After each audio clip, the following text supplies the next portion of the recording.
Because Yeah, because I did it on before the dark times when it was a banned move on not a banned move, a move that doesn't work on Smeargle.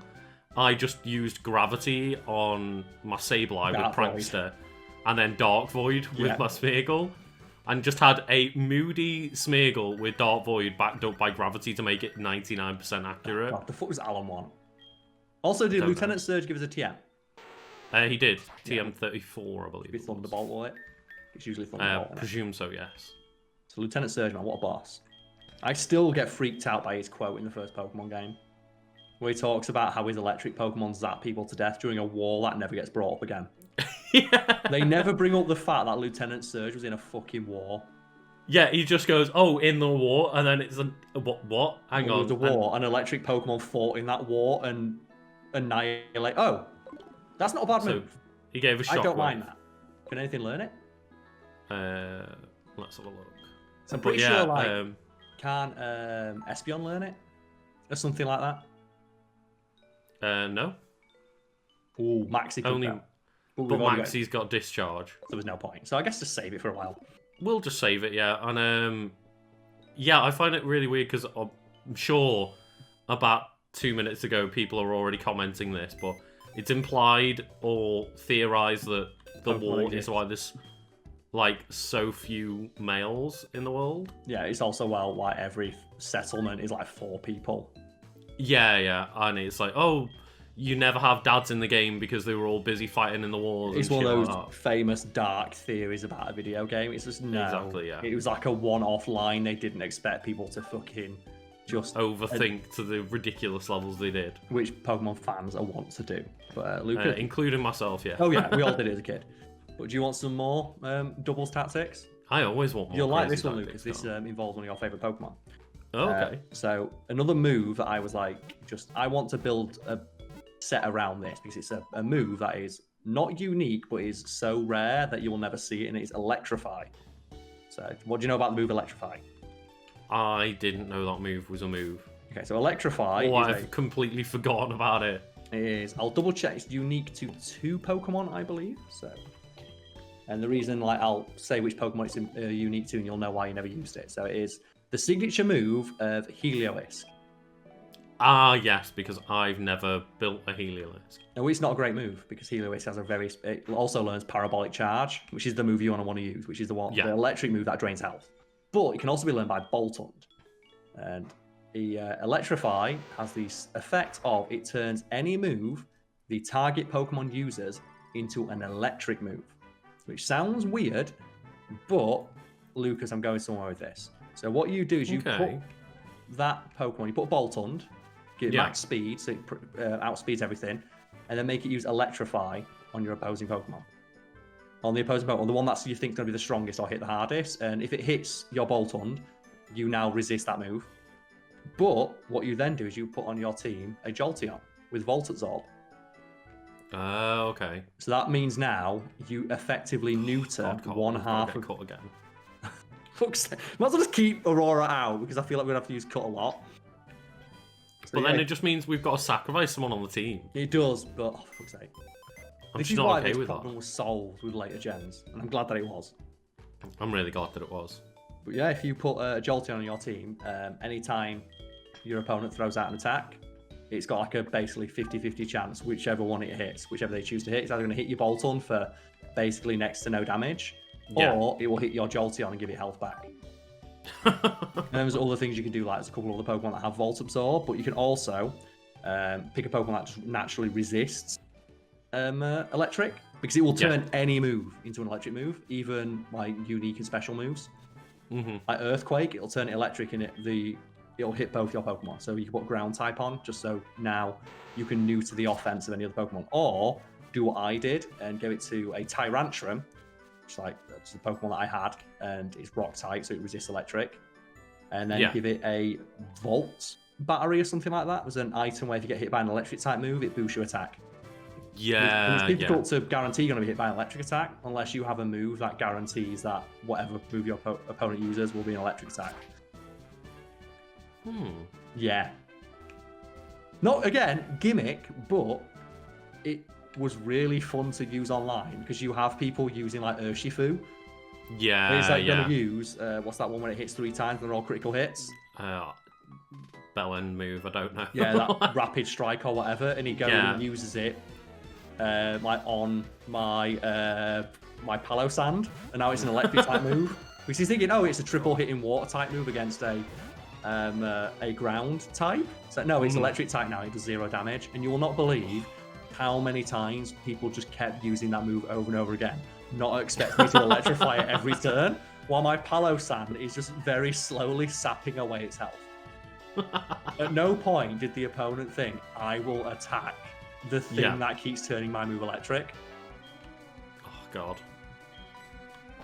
So I had a lot of fun doing that's that. interesting. 'Cause I was always looking for some... Well, I didn't look too hard, obviously, but I used Bolton throughout my playthrough and was just like, oh, I'd like to use it, and looked up and went, it's a very basic electric type with not much going for it. With the exception of that move, which I think it is completely unique with the exception of Helioisk.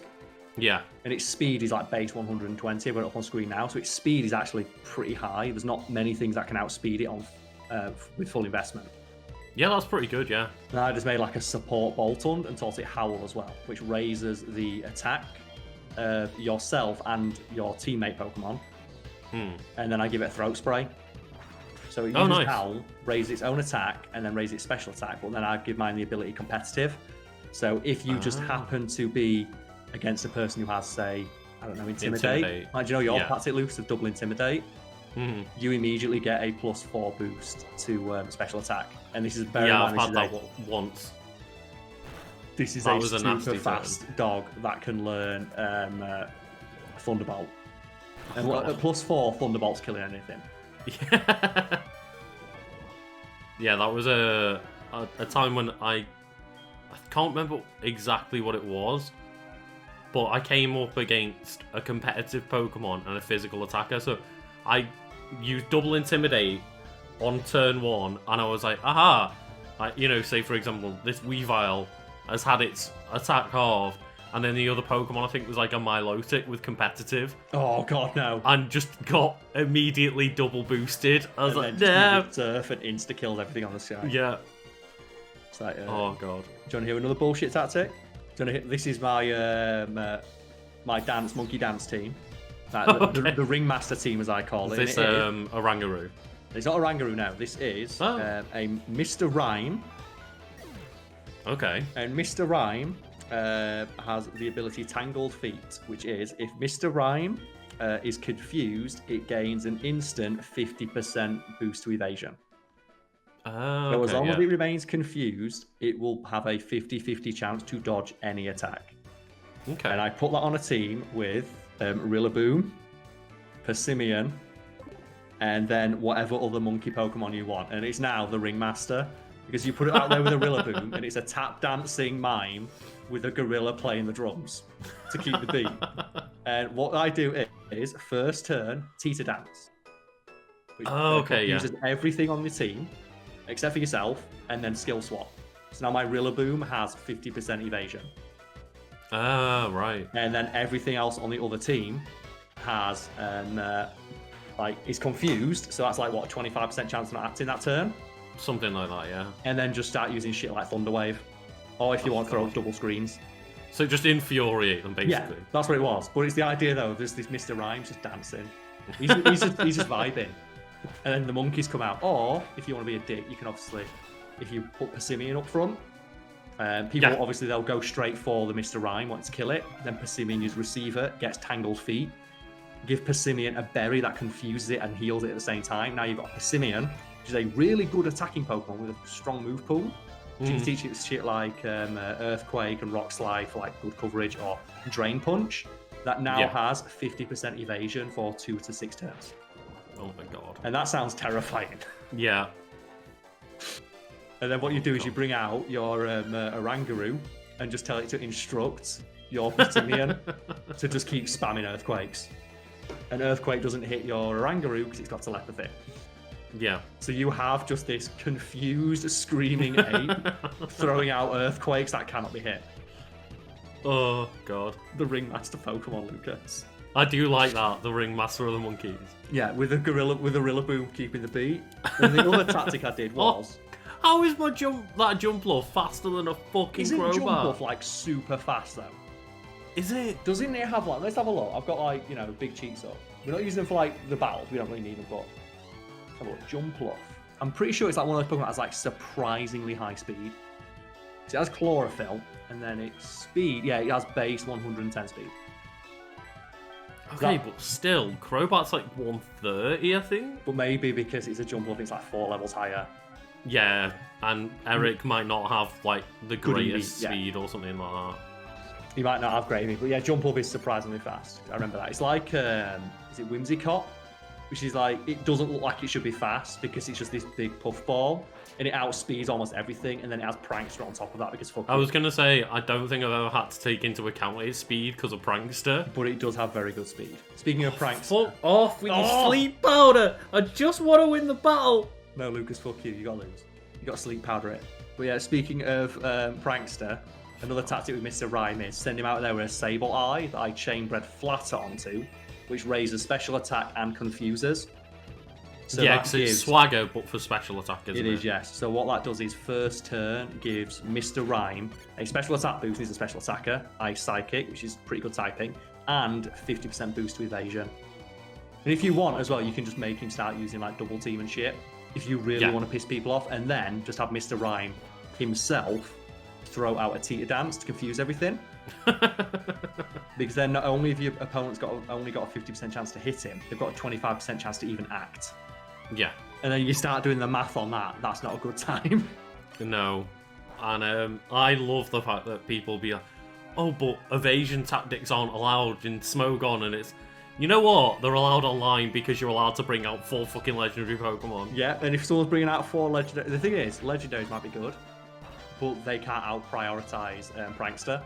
Yeah. And it doesn't matter what the opponent does if they've only got a 50% chance to hit my Pokemon.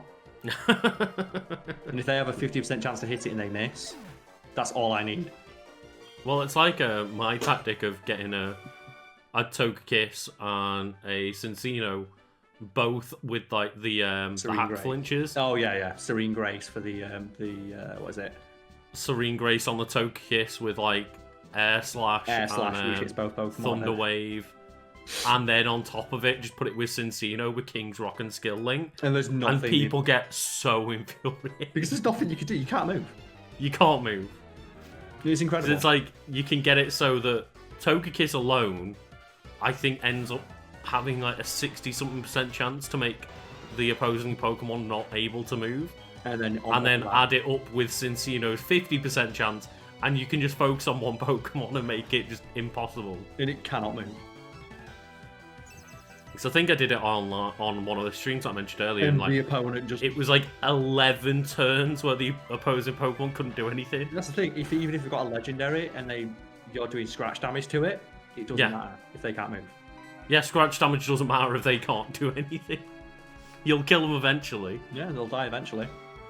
And I just love tactics like that. And they're just a handful of the dumb-ass doubles battles tactics I came up with over Christmas, just because I thought these would be fun to just share in the Pokemon video we do while we do stuff. Yeah. And I'm hoping there's a couple of people out there like, man, they sound broken as fuck. I'm going to use them right now.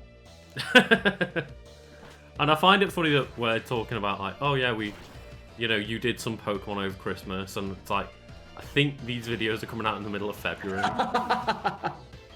Then we've got one last one, and this is just because I was proud of how it worked out. Because I did, it's one of the few times I've ever gone down with a pen and paper and worked out speed EVs to get the tactic exactly right. What I did is I have a Phalanx, which I've had a lot of fun with due to its ability, or its move, No Retreat, which raises all of your stats by 1. Yeah, because that move's broken as fuck. It is in certain hands, and I've talked before about a tactic that I did was use a Pokemon that has Simple Beam and use Simple Beam on your Phalanx. It's a +2 boost to every single one of its stats. But something I found out is there's moves that you can just copy your opponent or your teammate.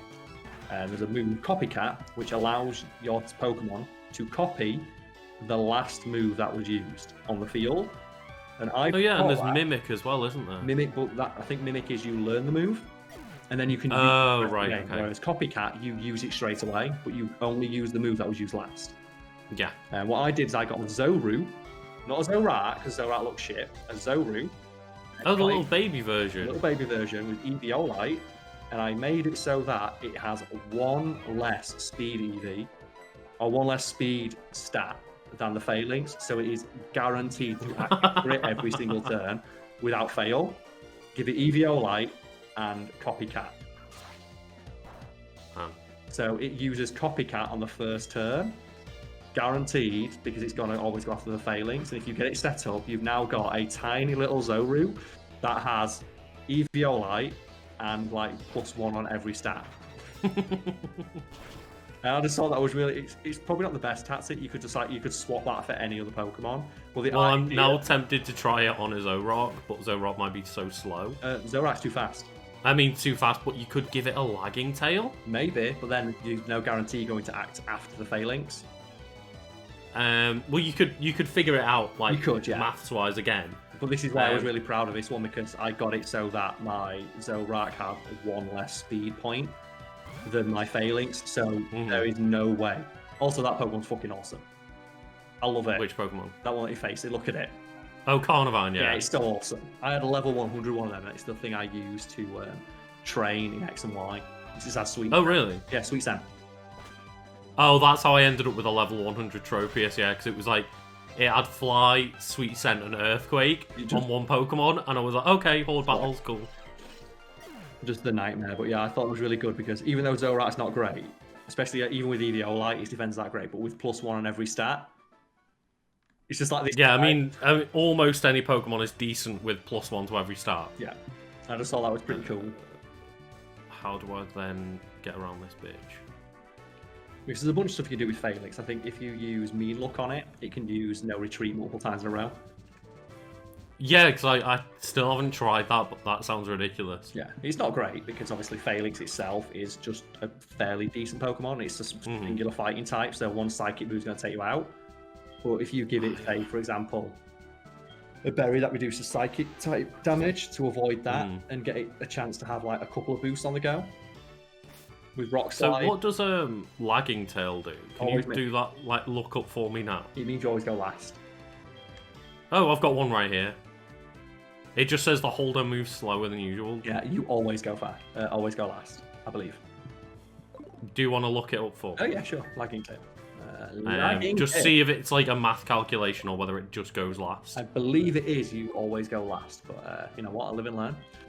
Yeah. Oh, it forces the holder to move last in its priority bracket. Oh, okay, yeah. So essentially, if you use Quick Attack, you'll still go first. You'll still go first. If another Pokemon uses Quick Attack and you're faster than them, you'll go faster.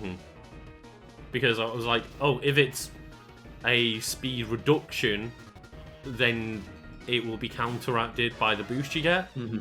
If you Copycat, but if it's always going last, that'll be a bit different. Yeah, and then there's Full Incense, which has the exact same effect. Oh, okay, yeah. There's probably a way to work it out. I just thought that was because I thought with no. But I guess you could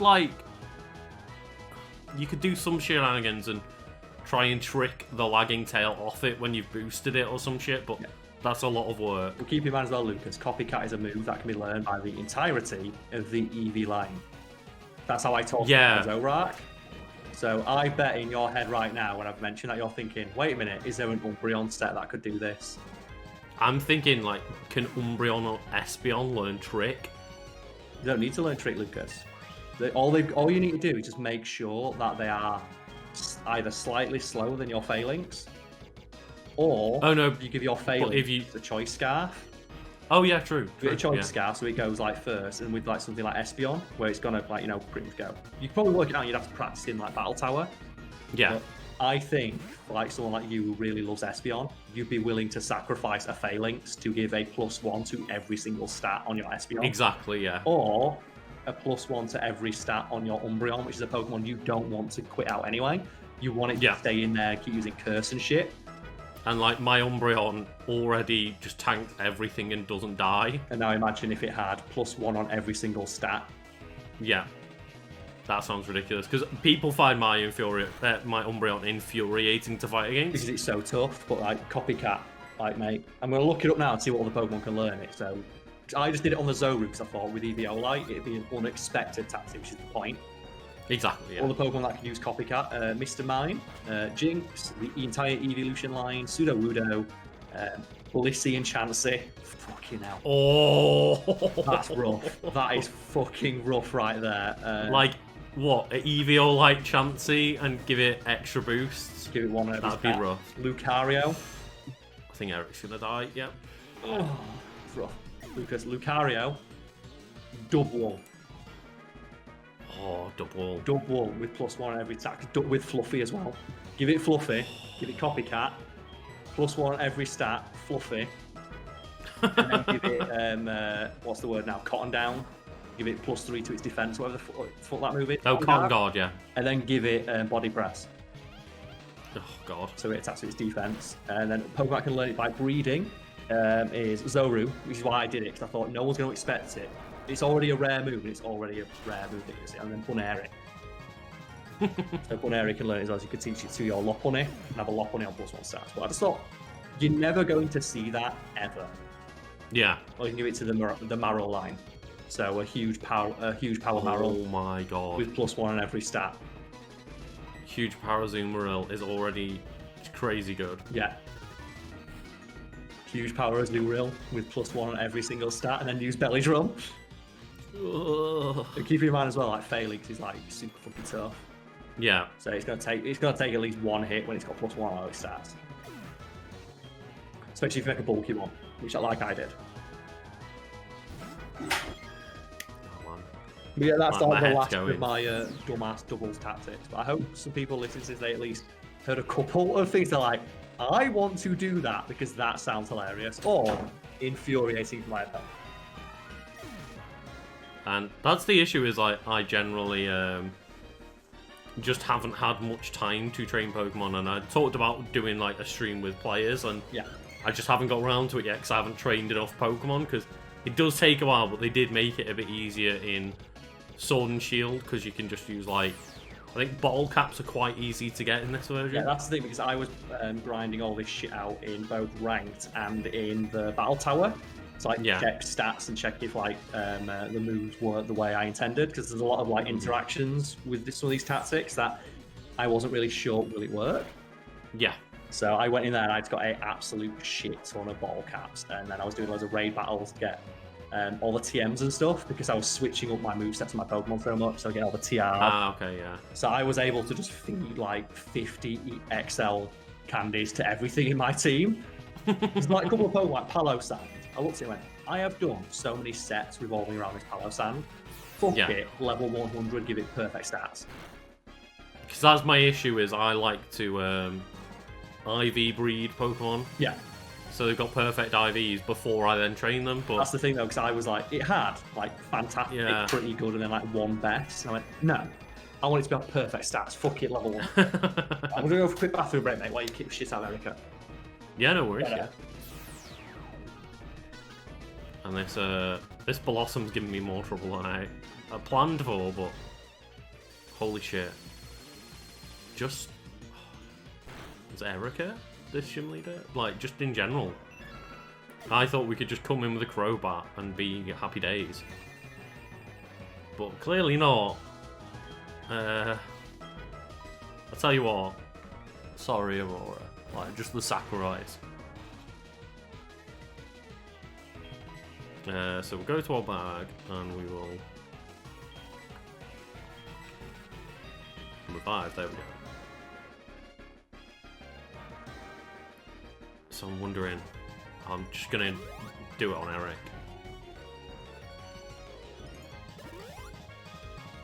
There we go, full restore. So I'm just basically sacrificing Aurora. Oh, to just level up all you, not level up, restore. Yeah, because this level 56 Blossom is having me off. It's ridiculous. Yeah. I'm gonna need some XL candies in this game. That's the thing, is XL candies, I had quite a few, but then as soon as I leveled up a couple of Pokemon to level 100, it's like, oh, they're gone. Yeah. Because I had a couple of shiny Pokemon that, you know, legit shinies and not hacked ones. That's what I did with mine, yeah. So where I was like, oh, these shiny Pokemon, I can just power them up to level 100 and give them bottle caps. Because then they're legitimately usable shiny Pokemon. Yeah, I got a shiny Tyrantrum. And I'm like, well, obviously, I want this. Because then when you team up with Aurorus, they're both blue. When that looks cool. Yeah. Now they're both blue and they're both using like ice-type moves. It could be like Ice Fang, Inhale, alongside a Snow Warning Aurorus. It's like, that's really fucking neat. It's lame as shit. If you're going to get killed by one Earthquake, well, fuck it, looks cool. Might just use Shadow Ball for the power boost. Just fuck it, YOLO it. Even then, I think Psybeam is better because of Stab. Throw it out. I trust you, Lucas. I trust you and like your knowledge of Espeon. It's my knowledge of the moves, because I think... Yeah, there we go. I'm trying to think of like what power Psybeam is, because I'm used to Psychic. It's like, I think like 50, 60. And we still haven't learned Psychic, Karl. Nope. Level 51. One thing I'm going to say though is, speaking of Zoru, is there a Pokemon that was just like shat on harder by the game mechanics than that one? Where its ability of it can pretend to be any other Pokemon is completely neutered by Team Preview. True, yeah. You see it and go, oh, that's a Zoru, and as soon as you see a Pokemon use a Dark type move it's not supposed to, it's like, well, that's Zoru. But it does mean that I do a lot of the time where I pretend that it's a bulky set of Pokemon. Yeah. And then get off a nasty plot.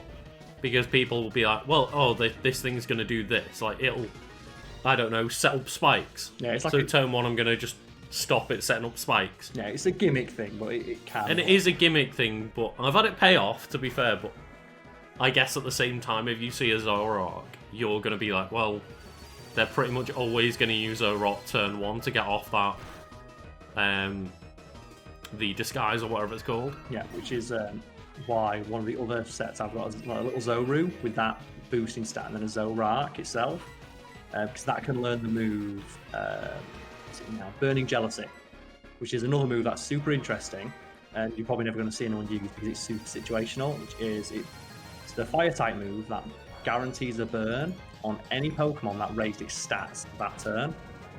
And I team that up with a Sableye that knows Flatter and Swagger. So you pick whichever Pokemon you want, and then you're guaranteed to do damage to that Pokemon and burn it and confuse it. And yeah, you're not gonna. It doesn't do as much damage as other things, but I will tell you right now that I did take out a handful of Pokemon where the confusion got them and the burn killed them. And it's like, that is more satisfying than landing a 1-hit KO. Any day of the week. So that's 2 badges down in Kanto, Karl. Fucking 2, right? Do you want to call it for there today? That's what I was just about to say, yeah. We've got Erica's badge, we've got Lieutenant Surge's badge. So let's just go back to the Pokemon Center and heal up. But yeah, I think that's a good place to call it for today. But I don't know if we're just doing the order not as intended or something, but goddamn, Erica was stronger than I imagined. Maybe we could use like big cheats next time just to see what level people's Pokemon are. Because I had assumed they'd all been around like 50. But I do know that like level 56 Blossom was putting in some work. But I do know that Brock has like level 70 Pokemon or something stupid like that. Because you first trainer you fight in Kanto in the first game, so he's going to be the last one most of the time you fight in this before, with the exception of Blue. Blue takes over Viridian in this game, doesn't he? I think so, yeah. Because it's like Koga's daughter takes over Fuchsia, which I love. I think Blue takes over Vermilion. Fucking love that shit. Yeah, that's always been a really cool thing, I think. Like, just, we'll lash Red at the top of a mountain and Blue as a gym leader. Well, that's where Red lives. When they ask you what is Red doing, he's training. So I can believe that. Oh god, he's just training with his like level 80 Pikachu over there. Yeah, it's like, what's Red doing? Training. I didn't even need to ask that. Yeah. I didn't even need to ask that he's training because that's all he fucking does ever. He just trains. Trains and then he goes to Alola to fight you in the battle tree. But he doesn't go over to Galar. No, which is so annoying. No, he never goes there. Why would he do that, Lucas? Why would he do Like, why would he go to Galar? Why would you not want to fight Leon for the 15th time? that? With his Dynamax Charizard. Dynamax Charizard every turn. Oh. The worst bit is, it's like when he used a Dragon Tail on his Pokemon and he got out his Charizard. I went, for fuck's sake. He just Dynamax next turn. And he does that stupid fucking pose every single time. He does. Oh, God. Anyway, yeah. Join us next time. For more dumbass doubles tactics. Exactly. That's what we're here for, Karl.